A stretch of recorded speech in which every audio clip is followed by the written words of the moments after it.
Well, Spokane County Sheriff's detectives have tracked down a car used by a man suspected of killing at least 3 prostitutes here more than 2 decades ago. Investigators believe that Douglas Perry shot Yolanda Sapp, Kathy Bisbrough, and Nikki Lowe in the early 1990s and then dumped their bodies along the Spokane River.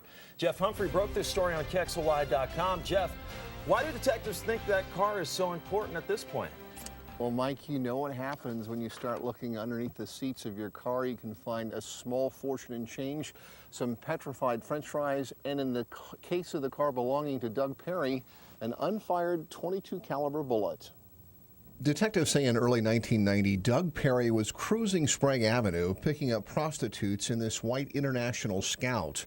Last month, after Perry was linked to 3 unsolved prostitute murders, investigators wanted to see if the Scout was still on the road and found its current owner in southwestern Washington. We wrote a search warrant for the vehicle, which was signed, so detectives went over there and actually took control of the vehicle, took possession of the vehicle, and had the crime lab in Vancouver, Washington, process the vehicle. Detectives were thinking that Perry may have assaulted his alleged victims inside the Scout before shooting them.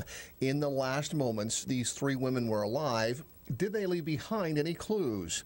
Looking for evidence inside a car 22 years later seemed like a long shot, but the technique had worked before with a white Corvette belonging to Spokane serial killer Robert Yates. You look to the Yates investigation where they did find the Corvette. We ultimately took the Corvette, purchased the Corvette, and found one little button inside the vehicle that matched one of the victims. So once inside Perry's Scout, investigators began pulling up the carpet looking for signs of blood. That did not happen. However, they were able to collect several fibers, carpet inside the vehicle, and actually located a... Now, the gun that was used to kill those 3 victims was a .22 caliber pistol, so the discovery of that .22 caliber round is very significant.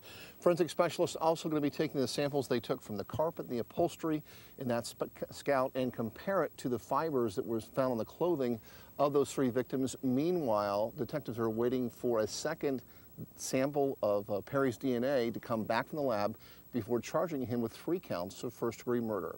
Reporting in Spokane, Jeff Humphrey, KXLY4.